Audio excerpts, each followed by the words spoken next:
Nuwun katur dumateng para priyagung, para sedherek sami, kakung putri ingkang kita hormati.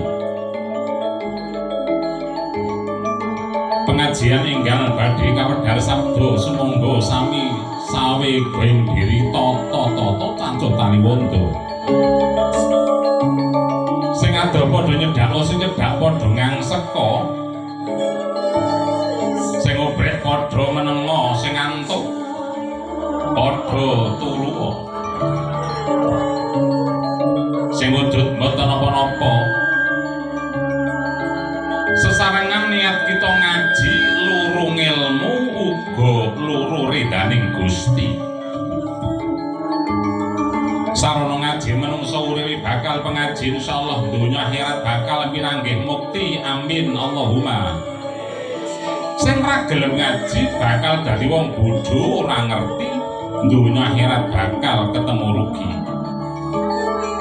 Kula sumangga senajan sibuk dikaya ngapa bapak ibu wektune dibagi-bagi godane setan aja dituruti.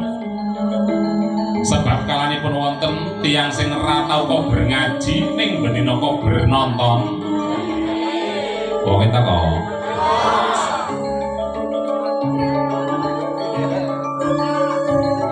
jaman iki pancen wis tuwa. Akeh manungsa kang padha murang tata ora gelem manut marang aturaning agama. Maksiat dosa saya maneka-neka mawarna-warna. Akeh oknum-oknum sing ora tanggung jawab. Oknum penggedhe padha mikir butuhe dhewe. Oknum pendhuwur padha ngawur. Oknum pejabat malah tumindak jahat. Oknum petinggi malah padha korupsi. Napa nggih?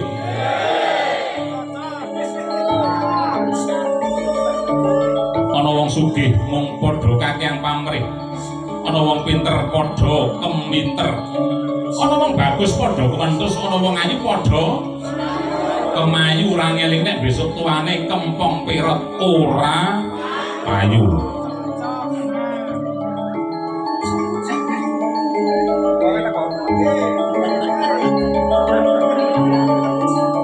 Akeh wong kang wis padha ilang rasa isine, nom-noman pacaran padha nglewati wates aturan. Ana meneh wong wis padha duwe bojo ning padha selingkuhan. Wonge ra teko.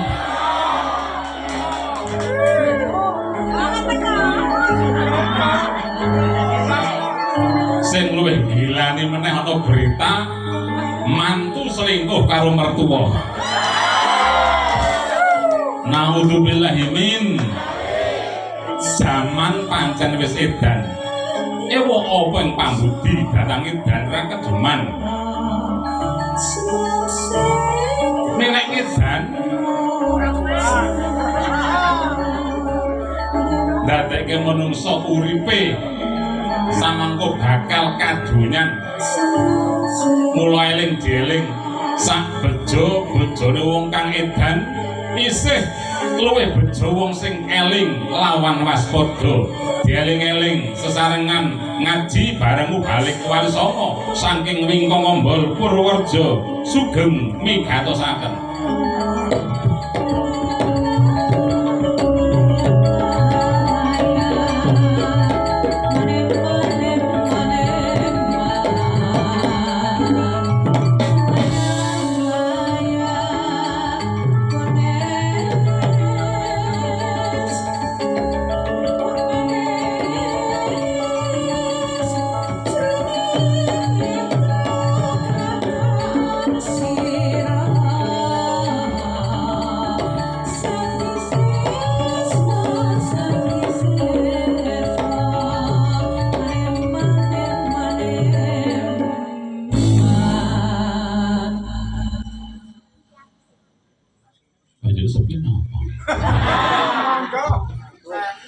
Assalamualaikum warahmatullahi wabarakatuh.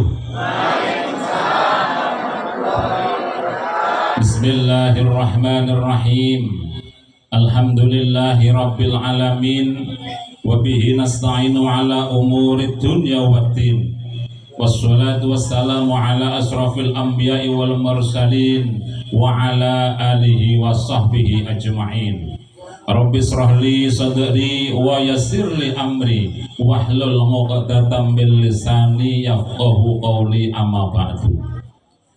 Fadilatul mutarabbin, para alim, para ulama, para kiai, para sepuh bini sepuh ingkang kita takdimi. Kalangkung Kepala Desa Telaga Guwa ingkang pun suli Bobo Carik Wahyu Kurnianto. Dalah jajaran pamong perangkat Desa Telaga Guwa Simbah Kyai Haji Pupun Aminuddin, Bapak RT Pak Agus Setiawan, RTG Rayen. Di Pak RT ini di mana teh? Oke. Muka-muka amanah Pak RT. Pak Dukuh Bapak Mukri, Pak RW Bapak Parmono, sesepuh kita Bapak Parti, Sohibul Transit Bapak Sunarto, komplit transit ugi minangka perwakilan panitia ing rawuh tengen kula ning ratekenmu ora kencan soalé Pak Ahmad Fauzi sumrambah sedaya para rawuh kakung putri warga masyarakat Telaga Guwa utaminipun warga masyarakat Dukuh Sibenar.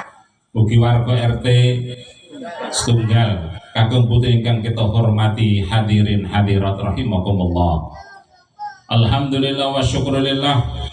Puji pangalembono raos syukur kita sareng kunjuk wonten ngarsa dalem Allah Subhanahu wa taala. Awis sakare kanikmatan ingkang kita tampi wekdal dalu menika waget sareng-sareng wonten majelis ilmu pengaosan dalam rangka halal bihalal warga masyarakat Dusun Sibentar. Desa Telaga Kecamatan Kaligesing, Kabupaten Purworejo, negara Indonesia bagian jagat raya. Kanthi widodo tan manggih alangan sedaya menapa syukur kita sareng maos kalimatut tahmid alhamdulillahi rabbil Salatullah wassalamuhu mugi tansah tetep katur panutan kita mustikaning jagat sekaring bawana Nabi panutan umat ingkang meting syafaat kangge umat ingkang kersa taat Nabi Agung Muhammad sallallahu alaihi wasallam wa alihi washabi ajmain. Mugi-mugi sedulur sebentar sedulur Telaga Guwa lan sing rawuh sami dados umatipun Kanjeng Nabi waget pikantuk syafaatipun miyaumi hadza ila yaumil qiyamah amin ya rabbal alamin. Ngawali pamatur ngaturaken sugeng riyadin. Tesih wonten swasana halal bihalal keranten sebagian para rawuh sampun nate ngaos kalian kula teng Nggaga Luas ginapa nggih? Bilih sebagian teng Donorejo ginapa mboten?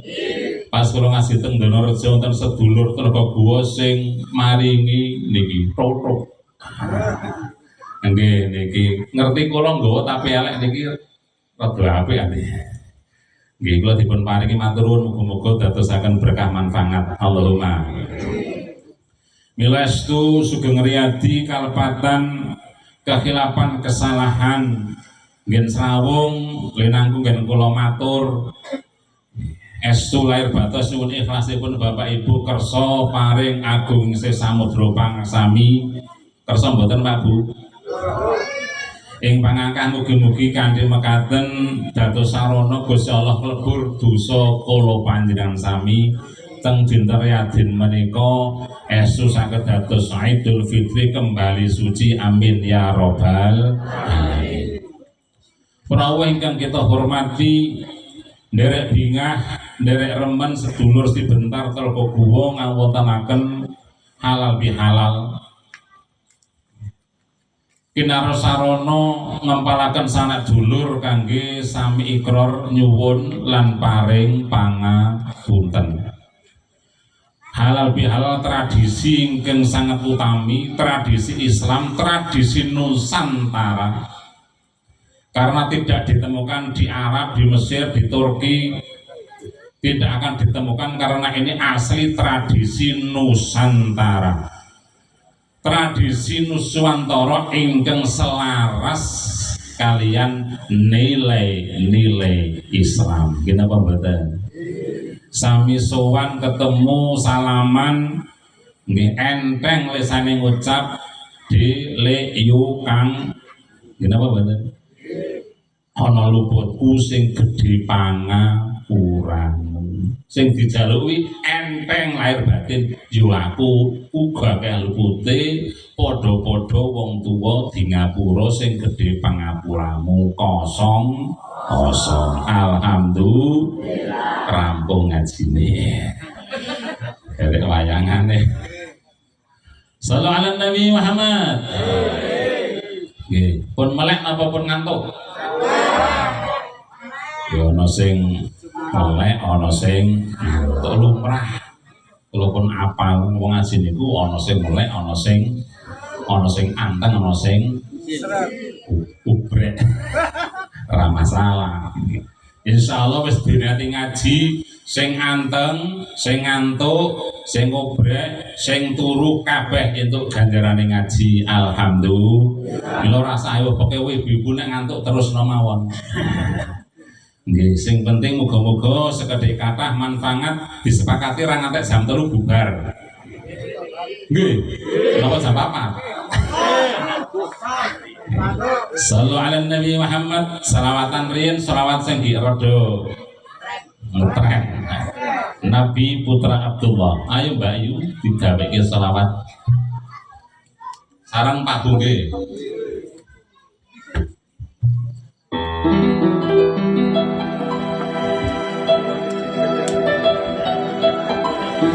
Nabi putra Abdullah Nabiullah Muhammad Nabi kekasih Allah. Sareng Nabiullah Muhammad. Shallu ala Nabi Muhammad.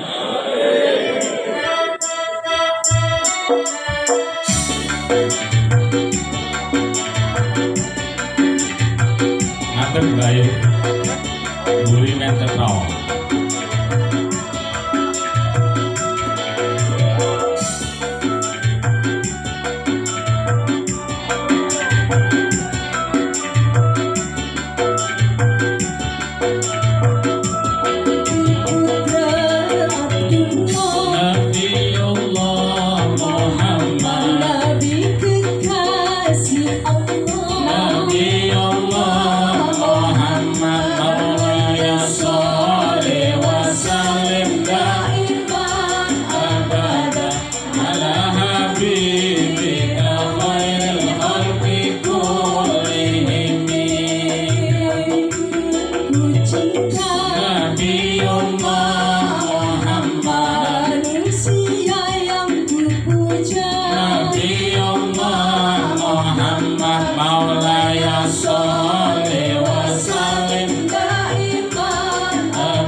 Para bapak, para ibu ingkang kita hormati, wontenipun halal bihalal silaturahim menika rangkaian ibadah puasa teng wulan Ramadan. Gina apa mboten? Niki lah poso kita insyaallah 30 dina wingi jangkep.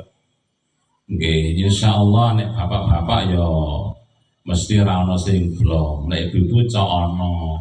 Ngene apa nggih? Sebab cok ono tamu sing teko. Eling-eling utange pira Bu nggih? Utange 5 apa 6 apa 7 sok disaur. Nggih, wektune nyaur 11 bulan. Dimulai hari kedua Syawal pun saged. Tapi kan akeh tamu, ngurmati tamu, keri-keri rapopo ning aja ngantek wulan ruwah. Cok ono tekan rumah belum kober nyarutang ning wong ora teko. Niki poso ingkang kita lampahi sewulan teng wulan Ramadan menika Allah menika kepengin kita sami dados pribadi manusia yang bertakwa. Mila kanten poso niku la'allakum tattaqun. Dawuh perintah poso la'allakum tattaqun. Supados kita dados kawulanipun Allah ingkang muttaqin. Lah kira-kira poso wingi niki pin nglantaraken kita dados tiyang bertakwa napa dereng? Napa pun rada-rada Pak. Ya semoga-moga sampun senajan tesih kekirangan dipun sempurnakaken Allahumma amin. Tondo tengere kula jenengan wingi poso berhasil nek kula jenengan sampun dados tiyang takwa. Setengah saking tondo tengere wong takwa dipun sebataken wonten Allah alladzina yunfikuna fis sarai wad dharai wal kadhiminal ghaidh wal afina 'anil nasi wallahu yuhibbul muhsinin.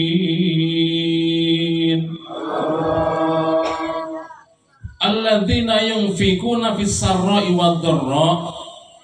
Tondo tengre wong takwa ingkang pertama wong sing seneng infak sedekah, seneng weweh ing dalem kondisi kurang napa luweh, kondisi sugih utawa mlarat, kondisi kula jenengan susah utawa bungah, kondisi napa mawon kula jenengan remen infak sedekah, remen berbagi rezeki, remen berbagi kenikmatan. Iki dados wong arep loman, wong arep dermawan niku ora kudu wong sugih. Senajan wong sugih nek ora latihan loman, tambah bondo, cok tambah hitungane jelimet. Gini apa mboten? Tambah sugih, tambah medhit, enten apa mboten? Kok patah ya enten apa? Sebab napa? Urusan bondo niku pancen cok ndadekke awel. Ngene mboten? Awel. Mula kudu dilatih saka sithik saka cilik. Contone niki nyontokke wong nek ra tau latihan loman, bebasan bondo niku wis tumpuk undung ra karo-karuan tetep awan medhit mergo ora latihan. Duit-duit 100.000, infak sedekah 2.500. Enteng napa enteng? Enteng. 100.000 kur kelong 2.500. Ning bahasan duwite tikel 10, duwe duit 1 juta, infake tikel 10, 20.000. Mulai rada hitungan. Bapak-bapak lumayan oleh gudang garam. Ibu-ibu lumayan oleh ndok. Sekilo kurang berapa? Kurang lebih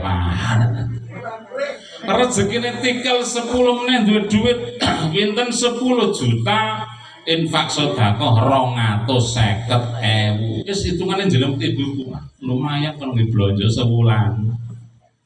Ini duit 1 juta kok 2,5 juta kon ngetok infak sedekah mesti emane teko man.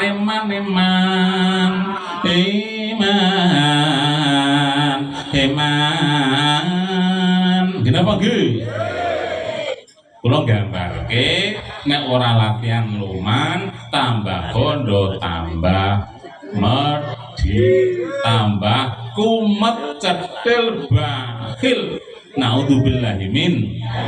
Mula Bapak Ibu pengen luman ora kudu sugih, pengen luman ora kudu turah bondo. Infak sedekah sak mampune. Apa meneh sedekah ora kudu wujud duit. Ra duwe duit sedekah tenaga, berbagi ilmu mboten gadah.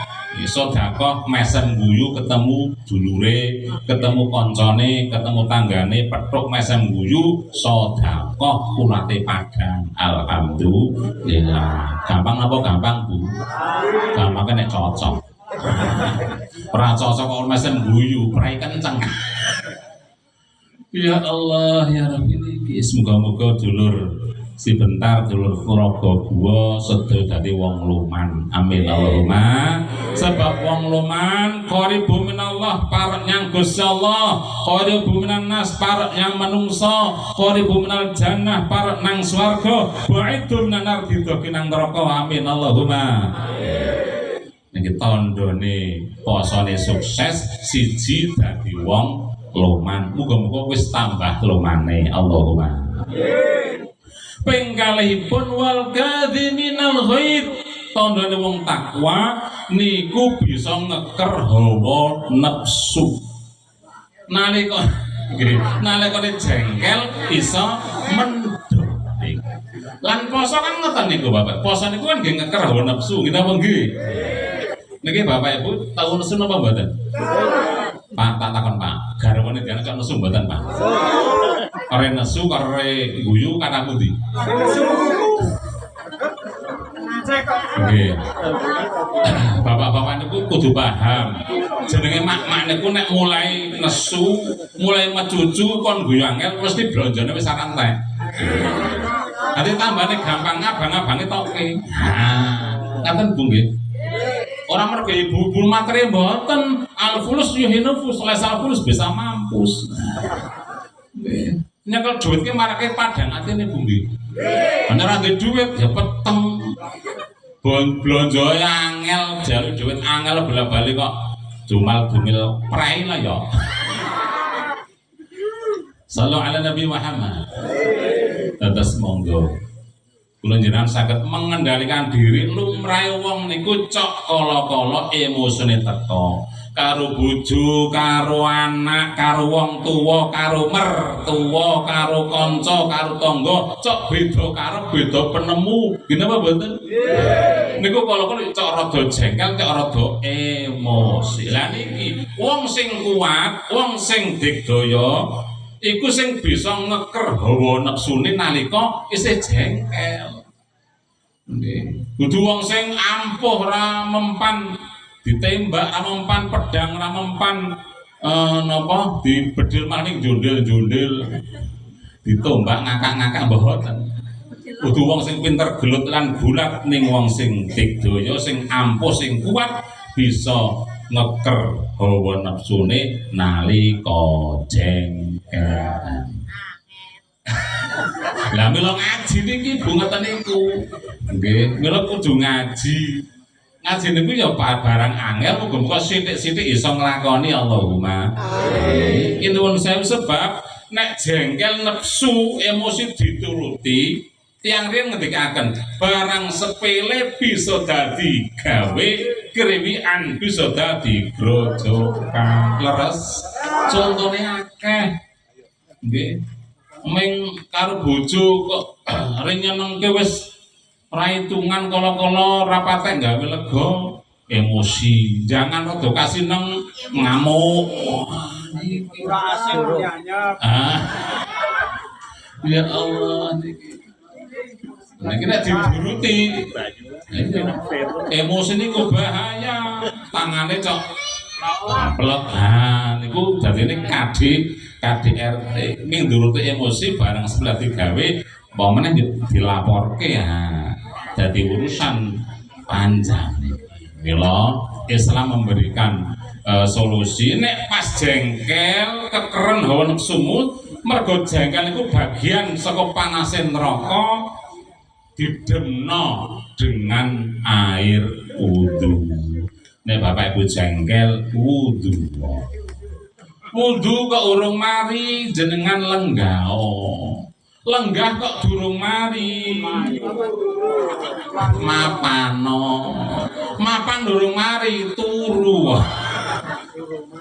Nek akeh-akeh wong jengkel turu malah tangi, jagung malah ngadeg nyempet tenteng gitu apa nggih. Ya semoga-moga ya barang apik iki pancen abot angel, sithik-sithik bisa nglakoni. Amin ya robbal. Apa meneh wis dilatih sewulan poso insyaallah. Wal afina 'anil nas, nomor 3 tandane wong poso seneng aweh pangapura. Alhamdulillah teng wulan Riyadin, teng wulan Syawal menika saben kita niku longgar dadane, dawa ususe, seneng aweh pangapura. Jajal Bapak Ibu. Ana sapa wae sowan tengen jenengan nggih niku wau matur Budhe wa le Mbah lepat kula ngapunten nggih. Ingkang sengaja ingkang boten ingkang alit ingkang ageng ingkang eglo ingkang samar nyuwun ageng pak sami yo wis padha aku akeh lupute leres mboten. Alhamdulillah ndak ana sing enak temen boten lila legawa ridho aweh pangapura. Sebab napa? Sebab awake dhewe iki mesti duwe dosa, duwe salah, ngene apa mboten? Sebab napa? Saapi-api wong mesti duwe elek. Sak bener-bener wong mesti duwe luput. Sapa wae niku mesti gadah kalepatan linangkung kula jenengan srawung dhateng keluarga, dhateng kanca, dhateng tangga mesti gadah kalepatan. Kalanipun ana sing sengaja, cok ana sing ora jarak omong jebule ana sing krasa nang ati jengkel. Ngene apa nggih? Mila kesempatan teng Riyadin, teng Syawal wonten tradisi halal bihalal kita ginakaken kangge nyuwun lan aweh pangapura. Alhamdulillah niki Islam mengajarkan sing enom nanggone sing tuwa nggih. Nah, ora kudu tuwa umure, kadang tuwa dituwake. Ngene mboten? Nggih, kados perangkat Pak Lurah, Pak Care, Pak Kadus, termasuk Pak RT niki mbok umure ge enom niku berarti kan disepuhaken. Niku awake ngalahi sowan silaturahmi, nyuwun halale uga nyuwun dongane. Lah niki wau ugi sampun ikrar halal bihalal dipun tampi Pak RT sing gres niku wau. Lampun dihalalke nek ana dosa salahe ing dalem hakul adami linangkung wis kosong-kosong, wis didongake warga Sibentar, Tlaga Guwa lan sing rawuh sedaya muga-muga pinaringan umur sing barokah, wilayah desane daerahe ayem tentrem aman saking sakataing rubeda, saking sakataing bebaya, gampang murah rezekine ingkang barokah. Allahumma amin ya robbal alamin. Para ingkang kita hormati, halal bihalal niku secara bahasa maknanipun mencairkan yang beku, menguraikan benang yang kusut, menyelesaikan permasalahan. Ibarat benang nggih srawung kusut, ibarat banyu nggih srawung beku. Pripun kok beku ketemu niku ora gelem takon. Arak petruk ora sida nyimpang dalan, kepeksa petruk orang guyu ora mesem malah mlengos. Enten apa mboten?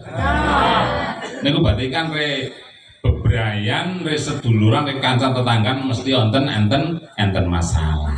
Niki mila perlu halal bihalal supados napa srawungipun tambah sae malih.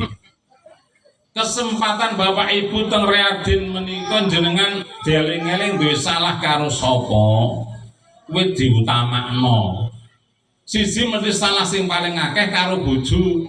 mergo campur esuk sore awan bengi api akeh ning salahe yo akeh. Mila bar salat Id niku ibu-ibu kudu nomor 1 langsung nubruk pangkone sing lanang. Kok ditobruk dereng, Pak? Kok dereng Pak Nyari? Ditobruk tegese ditobruk sungkem Kakang Mas Jolepat ngisi samudra pangaksami. Kok pilih ngene kula di servis kirang sae. Walah Dik, aku wong lanang yo akeh luku sing gedhe pangapuramu cok dijali blonjo rada angel. Nggih, jane ana dhuwit nang peci tapi kan ke dhuwit rokok. Iya Kakang Mas, nggih sami-sami Kakang Mas. Anake kon tuku es Peppermint sing aduh ngono. Ya Allah halal bihalal alhamdulillah. Nomor 1 bojo diutamake. Nomor 2 wong tuwa. Karo wong tuwa mesti akeh lupute. Nek wong tuwa ge sugeng jenengan sowan sungkem njaluk ngapura wong tuwa uga njaluk dungane wong tuwa. Nek wong tuwa wis seda kirima donga. Niki napa melih sinten malih tangga nuwun sewu tangga niku mesti akeh salahe kula njenengan sami tur akeh sing ora krasa ora rumangsa. Tangga niku sedulur sing paling caket nggih napa mboten? Bungah susah niku mesti mbutuhke tangga. Wong bungah arek duwe gawe mbuh nyunatke mbuh mantu mbuh syukuran mbuh napa mesti tangga sing kredeg-kredeg sing gudres keringet nggih napa nggih.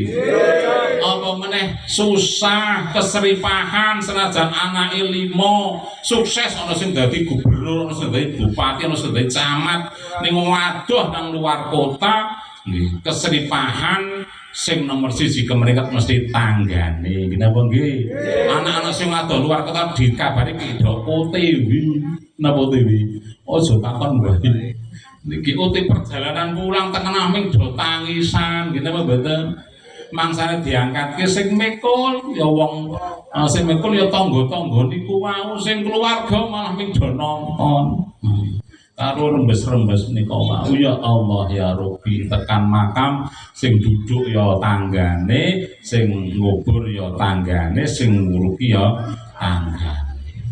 Mula kok ana wong urip ora srawung karo tangga, rapik karo tangga, kaya ora butuh tangga sok nang ati kon mangkat dhewe. Ya Allah ya Rabbi, mila kesempatan wonten ing wulan Syawal ngapik-apik bagusi seduluran tetanggan. Kenapa mboten? Nah, iki aja gampang emosi karo tangga ping wates ramira gegeran. Nggih niki kadang kala barang sepele niku wau emosi gegeran. Waduh drek dadi godhong moh nyawuk dadi oh iya. Dadi banyu monyet dadi godhong moh nyuwek. Ya Allah kaya-kayamu astagfirullahaladzim. Alhamdulillah tradisi halal bi halal silaturahmi tradisi ingkang utami selaras kaliyan nilai Islam dipun lestantunaken. Bahkan kanjeng Nabi dawuh salatu mangkuna fihi hasabisa hisaba yasira wa adkhalana jannata bi rahmatik. Kanjeng Nabi dawuh ana 3 perkara golongan wong sing bakal entuk gampang hisabe lan dilebetke swarga kanthi rahmate Gusti Allah. Sinten? Nomor 1 tukti man haramat, wong sing seneng aweh karo wong sing medhit. Halo Bu. Jenengan duwe tangga nggih ana sing medhit jenengan kok bagi-bagi rezeki tetep diwehi aja kelewati ngaten nggih. Lah niku sing luar biasa aweh karo wong sing ora tau weweh. Hasil apa malih? Wa tasilu mangqata'ak nyambung silaturahmi nyambung sedulur ngapiki meneh karo wong sing gedhe sing medhot kono sing aweti kono yo dadi rapate gathuk awake dhewe sing kon nyambung abot apa abot? Ya abot, tapi kan iki sing luar biasa. Nek ngapik karo wong sing apik biasa Pak Sari. Ngene apa nggih? Gawe apik karo wong sing gawe apik biasa. Gawe apik karo wong sing gawe elek luar biasa. Nanti monggo Pak. wa ta'fu aman dalamak lang nomor 3 ngapura marang wong sing wis nglarani wis dolimi. Dan iki insyaallah kula jenengan kepengin gampang hisabe lan dilebeti swargane Allah kanthi rahmate, monggo berusaha seneng aweh senajan karo wong sing ra tau weweh, seneng ngapura karo wong sing dolim, lan seneng nyambung seduluran karo wong sing megeti. Insyaallah. Mboten namung niku, Kanjeng Nabi dawuhaken man ahabba sapa kang kepengin dipun paringi jembar segine uga dawa umure falyasir rahimah, becik nyambung silaturahmi. Mila kesempatan halal bihalal bagusi reda srawung karo bojo, karo wong tuwa, karo mertua. Rungokke yu paijah yu painah lek ton lek nur yu siti. Nun sewu aja nganti re apik karo mertua ge anyaran tok. Sebab cok ana tiyang Amerika berarti anyaran karo mertua apik, harus mulai setengah tahun mulai menjep, setahun mulai ra gelem takon. Ini wong kene ketok apian kabeh kok. Alhamdulillah. Kesempatan bagusi karo sapa wae teng wulan Syawal, teng wulan Riyadin lumantar silaturahmi halal bihalal. Muga-muga tambah rezekine, tambah umure, tambah sehate, berkah keluargane. Amin ya robbal. Shallu ala Nabi Muhammad. Sholawat badar dados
Anak wadon genduk limbu apa mak. Alhamdulillah awak dhewek bisa sowan wonten Mak. Iki sowan ana ing dusun Sibentar. Mapan wonten komplek daleme Bapak RT. Wilayah Telaga Guwa Kecamatan Kaligesing. Ya Mak, iki sowan ping pindho dhisik setahun nang masjid nggo luas. Iya, alhamdulillah. Adicara apa mak? Iki adicarane halal bihalal sarane iki bar Ramadan nang Syawal. Ya kuwi padha ketemu dulur nang warga RT 1 warga Sibentar. Padha halal bihalal nyuwun lan paring pangapura ing pangangkah supaya dosane antar warga masyarakat khususnya masyarakat dusun Sibentar utawa RT 1 kene warga Telaga Guwa di ngapura dening Gusti Allah. Ngono ya, Mak. Apa penting? Ya penting banget sebab manungsa kuwi duwe dosa rong perkara. Iya. Kang siji dosane karo pangeran, makhluk karo Khalik, kawula karo Gusti. Nalikane awak dhewe posone bener, posone apik, insyaallah dosane karo pangeran di ngapura. Allahumma amin. Ngono ya, Mang. Tapi ana dosa sak padha menungsa karo dulur tangga kanca, dosa lewat omongan, lewat mata, lewat kuping, lewat tindak tanduk tumindak nek ora njaluk ngapura iku bodho kalani. Tegese apa, Mak? Mergo nalika urip ora gelem njaluk ngapura, sok nang akhirat padha ditagih karo wong sing do didolimi. Iso dadi wong muflis, dadi wong bangkrut.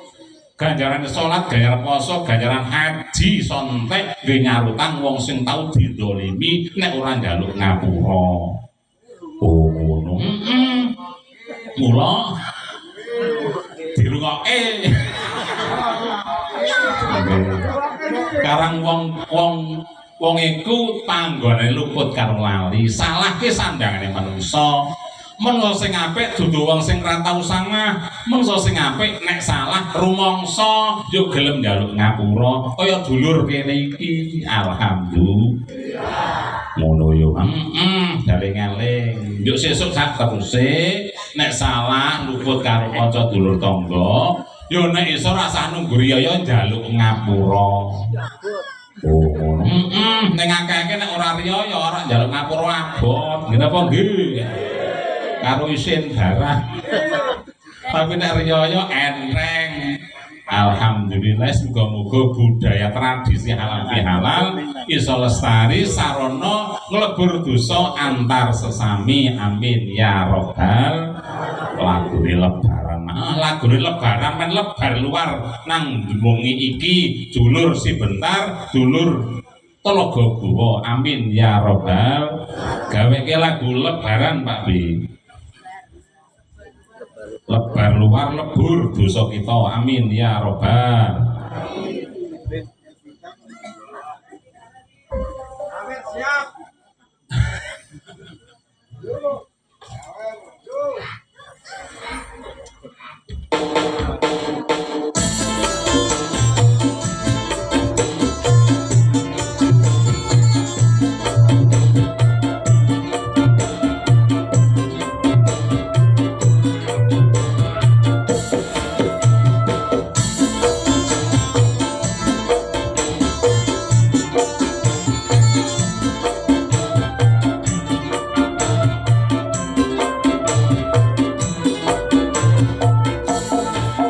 Selamat hari lebaran, hari penuh kemenangan.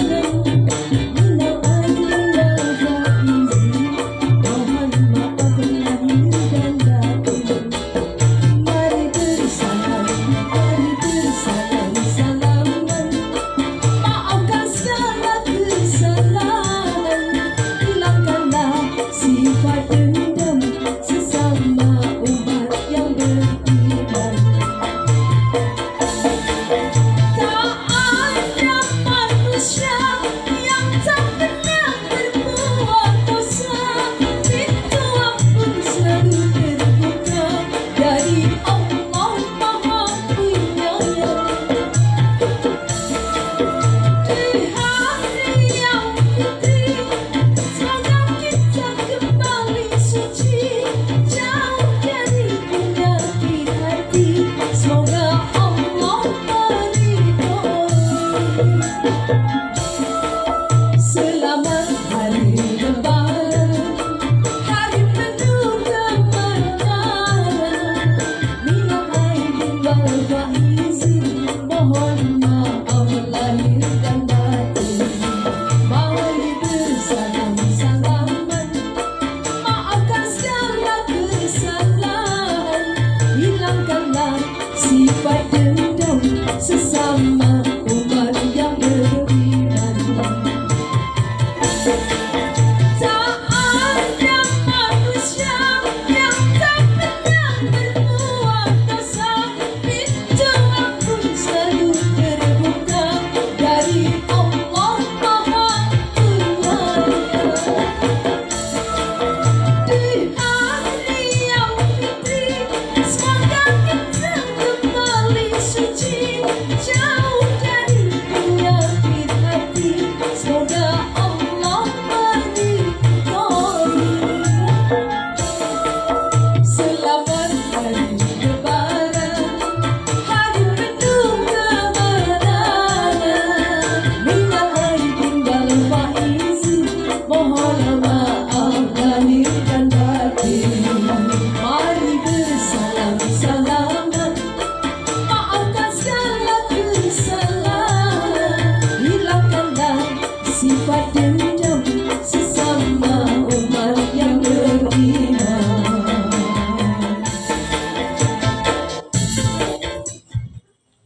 matur nuwun Sekrapala kang tumingal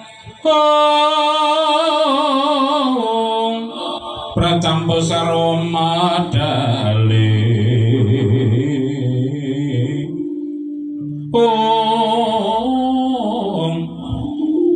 Neratate tulan ing godhot dayang kumangoncang liti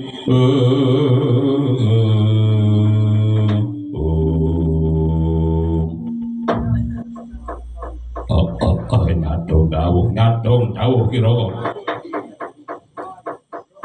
buta-buta padha rungono nggih awak gen iki dadi wayang dakukane setan nggih mula awak dhewe duwe kewajiban saiki eling-eling nang menungso umate Kanjeng Nabi kuwi saiki do entek dosane lho kok saged bar poso dosane karo Gusti Allah di ngapura bal hal bihalat dosane karo sak padha di ngapura wis padha Idul Fitri ra duwe dosa. Lajeng kersanipun nggih kados pundi rungokno kabeh wae. Saiki budalna sakindenging jagat raya. Tekan Purworejo nek perlu tekan Trogowuwa. Godane manungsa supaya nggawe maksiat meneh, nggawe dosa meneh. Sebab iku kena ruang awak dhewe besok nang neraka. Senika. Sing dadi pejabat digodha men padha seneng tumindak jahat. Sing dadi wong sugih digodha men padha kakean pamrih. Sing dadi wong pinter digodha men padha keminter men geblinger. Sing dadi wakil rakyat digodha men lari janjine karo rakyate. Sing dadi RT ya digodha men rapatek mikirke wargane.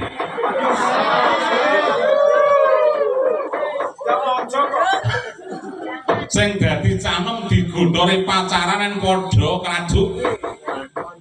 Sing wis duwe omah wis duwe bojo digodha men do selingkuh.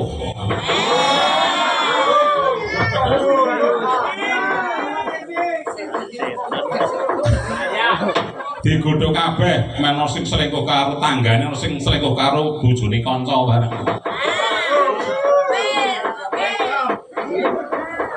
Yen sira padha kasil nggone nggodha menungsa, kowe kabeh besok bakal entuk nugroho.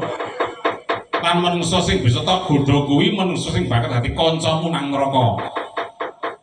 Mula padha wekatut budana sae kabeh jin setan priprayangan ilu Banaspati aja nganti kang keri. Senika. Bidal mbiyen mangkat saiki sebengi aja kesuwen nyuwun tampi pangestu.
Melu ya Pak.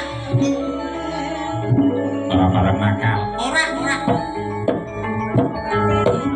Arep nanti to Pak. Udah wong ngaji. Nanti Pak. Sebentar. Aku tak nggodha sing mak-mak ya Pak. Yo. Tapi hati-hati. Iya Pak.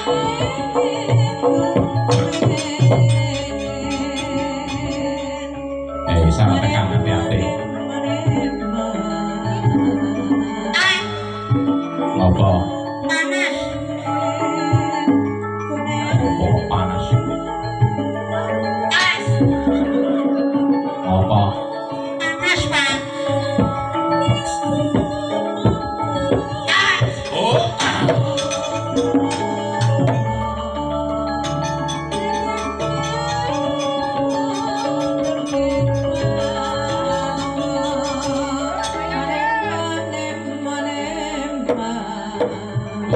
Goyang bro.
Saya dalu wararas Abyor kang lintang kumada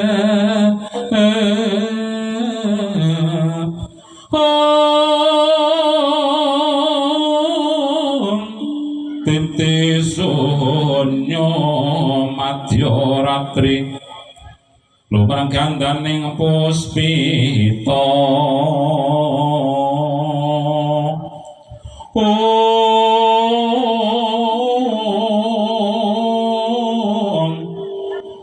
Rangganing apotyanira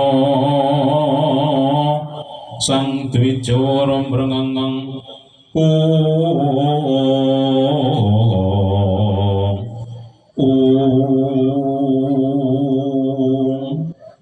Goro Pustaka jaman akhir akeh manungsa kang padha nerak pelanggraning agama aturaning negara dikon sembayang salat semaya sukben nek wis tuwa dikon zakat kuwatir melarat bondo kok diweh-wehno dikon poso ya duwe alasan werna ana sing alasan jare nek poso wetenge wong teko ana wong traweh ora poso ana wong poso ora traweh ana sing traweh ya ora poso ya ora ning melu priyaya napa nggih mboten napa-napa didongake sok poso ngarep paringi umur panjang kersa poso Allahumma goro ana wong sugih rumangsa burung duwe rezeki kon daftar haji muni dhuwit durung nyukupi tapi nek ana wong ada lemah cepet wani nyang njaluke pira wonge goro polahe wong golek pan kaya gabah dene terising edan malah bisa dandan dilalah sing salah bunga-bunga wong apik ditampik wong ala disubya-subya wong pinter padha tenger durja sang sandadra maling mripate milang-miling dilalah copet nyawane awet goro ning bakal kawak-waling zaman becik ketitik ala ketara sing nglakoni bakake wahyu ning sirna wong gladrah ranggrah kakean polah uripe susah bendone tambah naudzubillah sing gelem manembah gelem ibadah senajan dosane kathah ning kersa tobat insyaallah bakal pikantuk rahmat lan hidayat selamat donya selamat akhirat amin ya rabbal amin Allahumma amin Allahumma awan-awan odan gerimis ono kamar dibeber kloso dadi gadis poso Senin Kemis ben dilamar pria utama syukur-syukur nembengi tangi salat tahajud diangtepi insya Allah dilamar kiai paling ora juragan sapi salatullah salamullah ala rasulillah salatullah salamullah ala yasin habibillah zamane zaman kemajuan alah model-model mulai tak nomah ora sing joko ora sing prawan metu saka omah gandengan laku-laku sadalan-dalan ana cah lanang nggawa kendaraan ana cewek njaluk boncengan bareng maklingkrik letatel pinggang ngalor ngidul bonceng-boncengan bocah loro padha pacaran ora kuat godane setan ngerti telat telung bulan tong gentak-gentuk astagfirullahaladzim. Muga-muga dulur mriki cah nom-noman mriki kabeh bisa rineksa saking maksiat lan dosa. Amin Allahumma. Pancen zamane saya abot, godane saya akeh, mula imane kudu tambah kuat, tambah kandel insya Allah. Nggih. Sugeng dalu sedulur si bentar. Traga Guwa kali Gesing Purworejo. Alhamdulillah Petruk sakonco grup senandung dakwah Wali Songo sowan nderekaken hajatipun RT setunggal dusun di bentar pun silaturahmi halal bihalal warga masyarakat iki. Mugi-mugi barokahipun silaturahmi halal bihalal dosane di ngapura kondur Idul Fitri kembali suci hajate disembadani dening Allah Kang Maha Kuwaos. Amin ya robbal diri keluarga anak putu putra wayah tansah pilan berkah wilayah aman ayam tentrem. Amin ya robbal alamin. Nggih minangka kepemut dumateng kita sedaya Karang Sawal itu kan peningkatan, muga-muga meningkat imane, meningkat ibadahe. Allahumma. Nek wingi-wingi poso sregep nang masjid, senajan poso rampung Sawal tetep nyoba masjid. Allahumma. Wingi poso sregep jamangah, posone rampung Sawal tetep sregep jamangah. Allahumma. Ojo kaya wong Amerika. Pundi Pak? Amerika. Ngger posone rampung nang masjid prei. Ngger posone rampung jamangah cuti. Wonge teko. Wong mriko seneng wong mriki.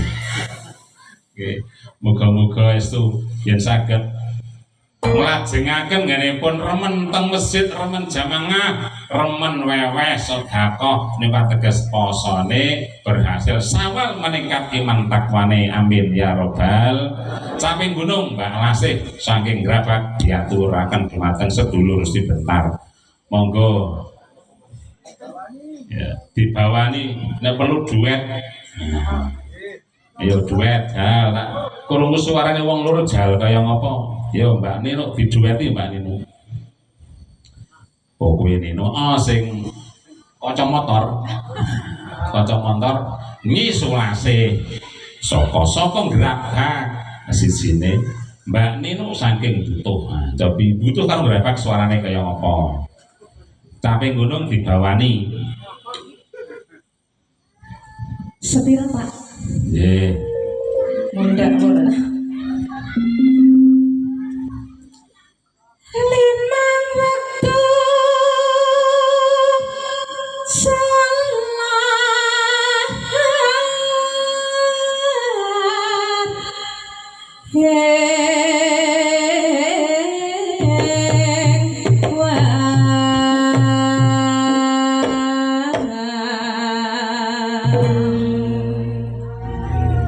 Alhamdulillah. Suarane sekeca mboten. Ya lumayan itu juara RT masalahnya. Mana Isak subuh Zuhur salah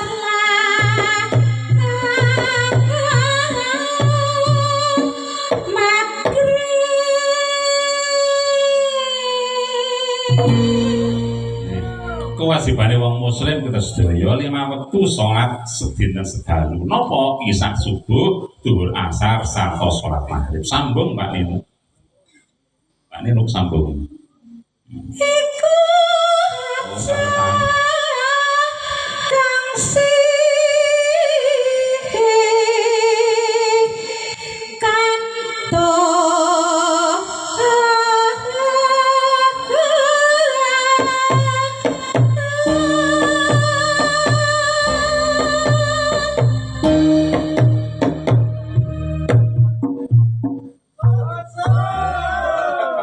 ora muni Pak gonge Pak. Aja keri aja ngelali.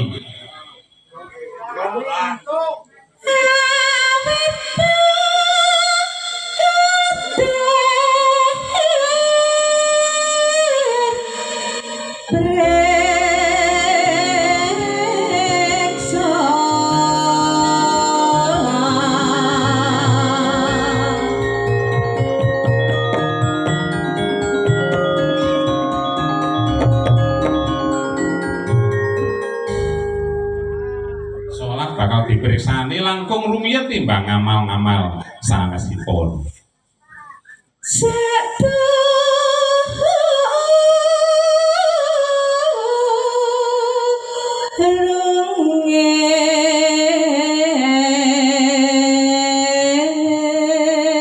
Dijawab bareng bapakne salat, ibuke salat, Pak Lurah yo salat, Pak Tarik, Pak Kadus, para perangkat kabeh yo salat, BPD ne salat, putra lan mantu-mantune salat.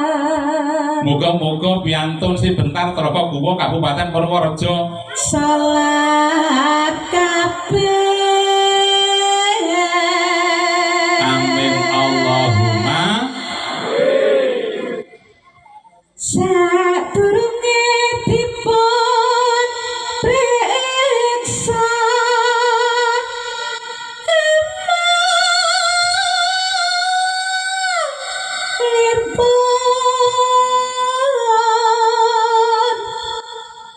Nono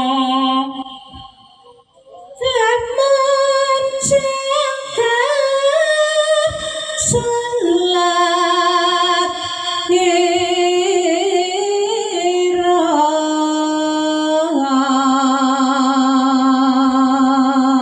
bisa jejeg mahribe ajeg asare sregep duhur subuh mantep. Yati pejalair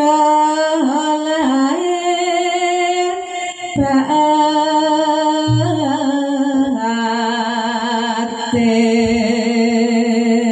Amin ya robbal langgam caping gunung. Ayo reng metu reng.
minangka kuncining swarga. Miftahul jannah as-shalah. Tegese yang kepengin mlebet swarga kudu bisa buka lawange. Lawange ana kuncine salat gangsal wekdal. Syukur berjamaah. Allahumma Muslim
genah para reng.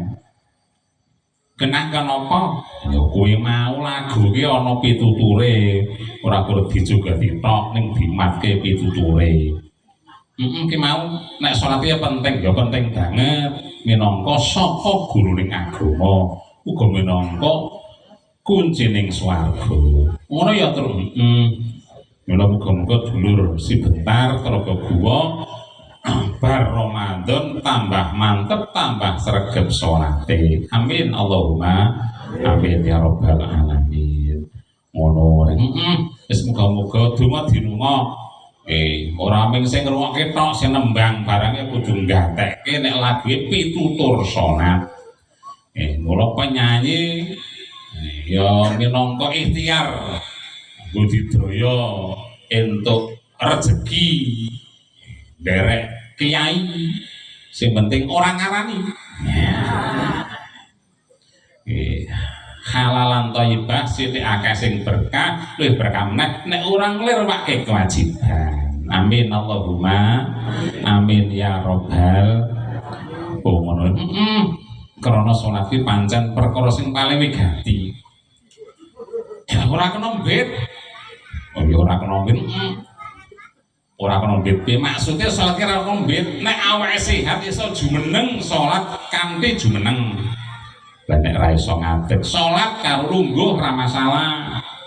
Nek lungguh ya ora kuwasa karo bubukan sare miring.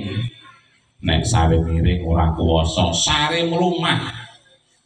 Nek mlumah ya angel ketap-ketip karo ngobahke driji minangka isyarat. Nek ngobahke driji wis angel ning mentolong tok undangke Pak Kaup yasinke.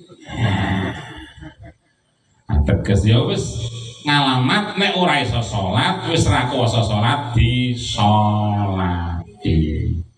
Mila monggo sregep salat sadurunge disolati.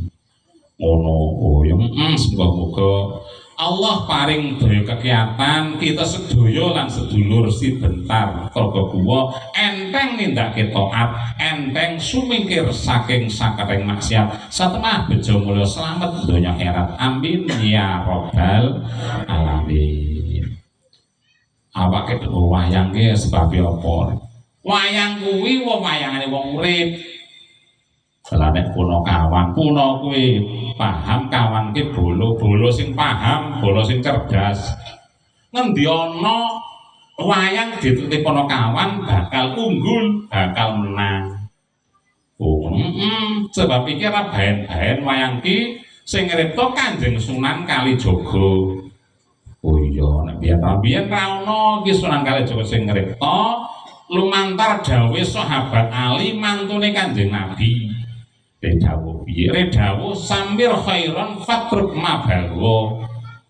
Samir apa? Samir ege-age enggal-enggal ceket-ceket cepet-cepet. Samir khairon apa? Luru kebagusan arek ngamal apik ngibadah ngamal soleh rasa semoyo enggal-enggal mumpung gede rembulane mumpung jembar kelangane sehat terus tenagane waras awake. Oh ngono. Fatruk kuwi tinggalno sing tinggalke apa? Sing ditinggalke mabawa perkara barang lacut maksad dosa sing ora prayoga. Lah kok dadine Semar Petrus. Ha kuwi kan ilate wong Jawa, ilate wong Siti Bentar Tergo Guwa.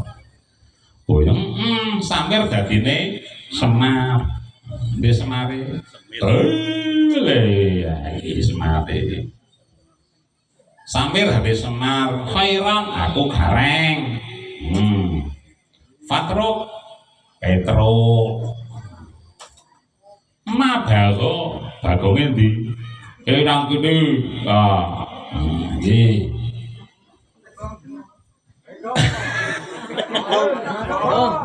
Iki Samir khairan fatruk mabaho. Age-age cepet-cepet luru kebagusan ngamal soleh fatruk kanthi ninggalke ngamal maksiat dosa perkara sing ora prayoga. Diringkes takwa ngaten. Napa nggih? Takwa wong arep takwa kuwi butuh pitukone gelem rekoso gelem kangelan sebab bakal manggih urip kamulyan dunyane akhirate. Ana godane kira akeh sing digawa sithik nek dhewe kabeh dadi sewengi hitungane beda nek sewengi. Oh ya. Godane iki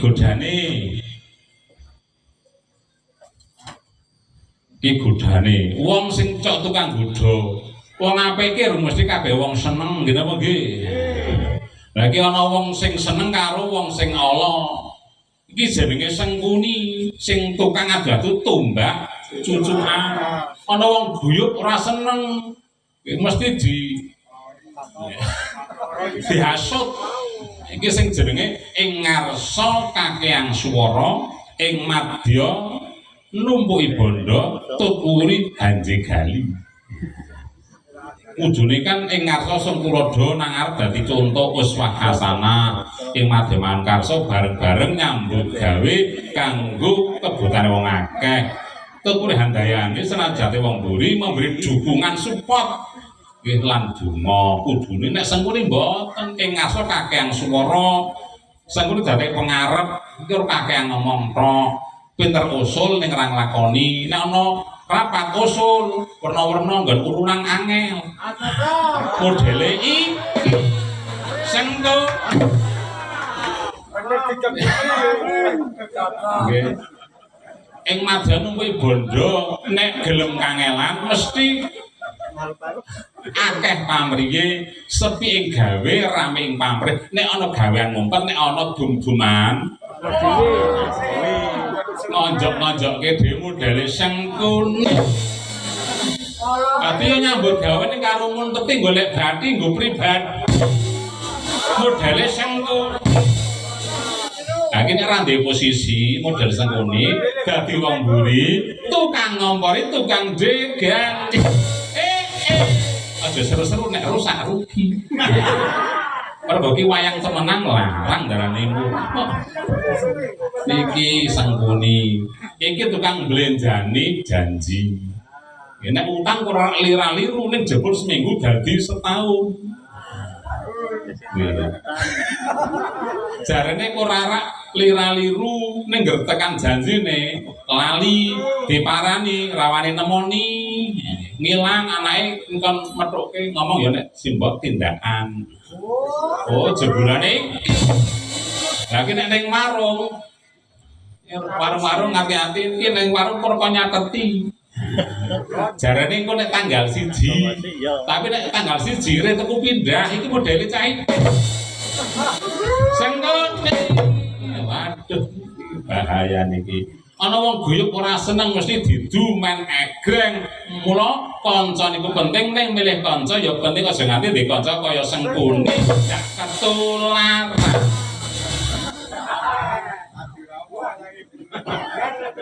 Ya. Iki Denawa Cakil. Denawa Cakil, buta cakil iki perlambange setan.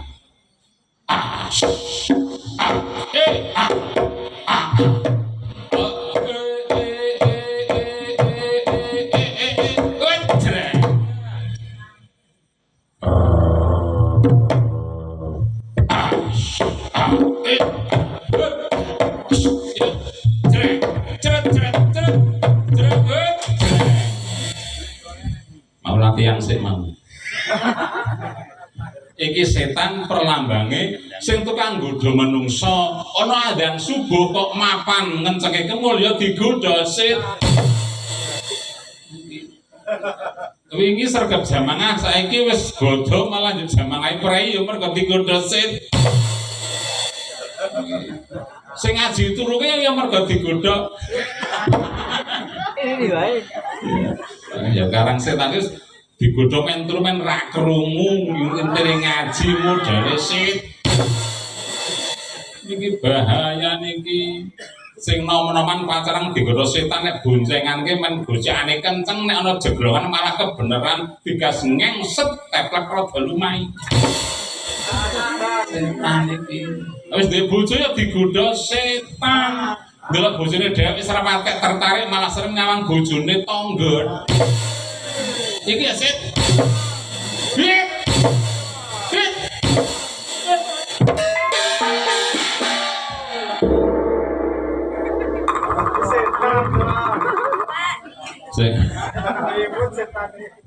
Sing bisa ngalahke setan ya iki.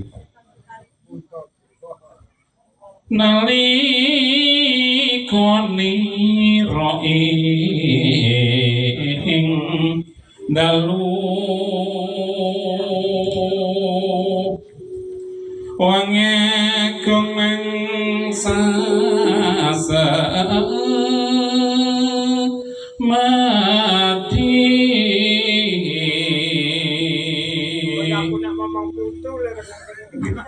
sodanan daharlan kuling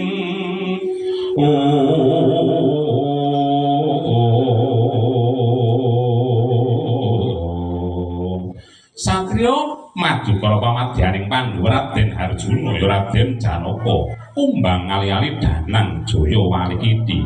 Harjuna rajaunal janatang arep-arep sapa ketang swarga, Janaka janatuka swarganira. Iki Raden Janaka Raden Permadi sing tukang entuk wahyu entuk putri. Napa mboten?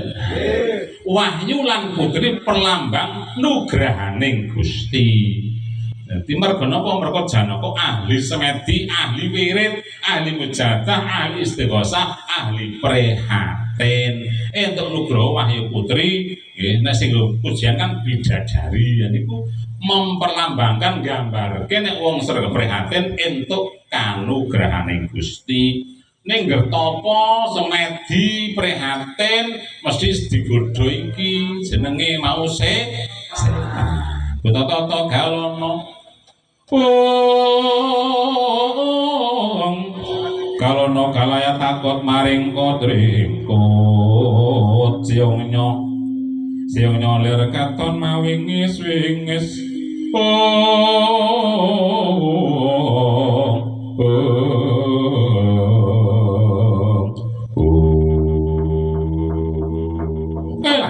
lada satya bagus mandek saja bagus ngaku sapa jenenge mati masuk jeneng aku ngaju mati tanpa aran Gus. Ana butuh takon kaya grotol tak gede takon sapa kang dadi aramu ngendi peracikan walah dal. Ditakoni durung sore ganti takon jamak umrah dalam takon ganti takon. Eling-eling iki tumenggung ing Girika Dasar Digya Kala Sambernyawa. Digya Kala Sambernyawa iki apa kamu? Kowe sapa?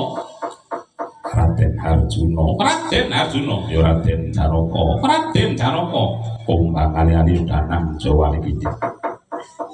Janaka ana parang arep mlaku menyang endi? Betul kelaku ning suku nurupi kareping budi. Balik aja bacut.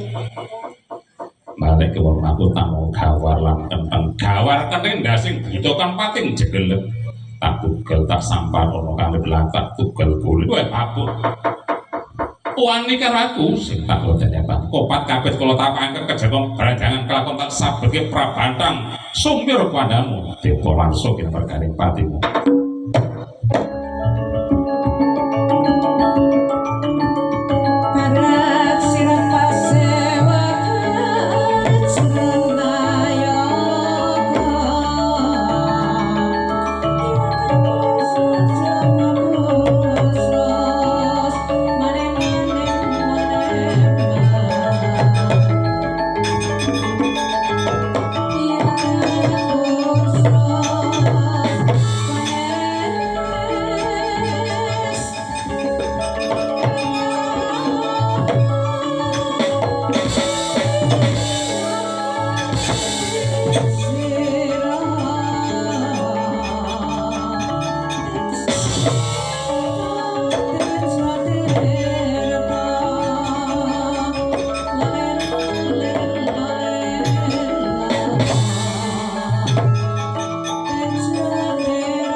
Ayo.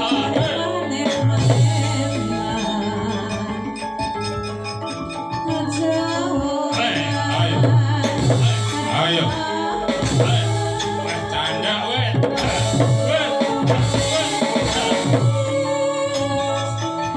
Ale bangku ale.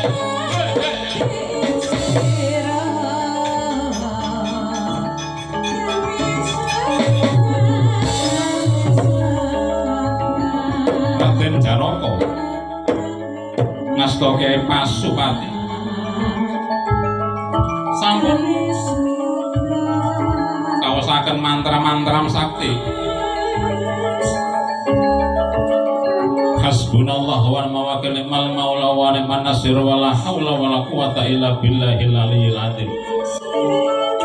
Den waktu kanthi anah-anah pas lepasing pusake Pasupati kebat kula kesit biro ratit terjang janggane sang Gandharwa derbabah depane Bantara Sura Margalayu.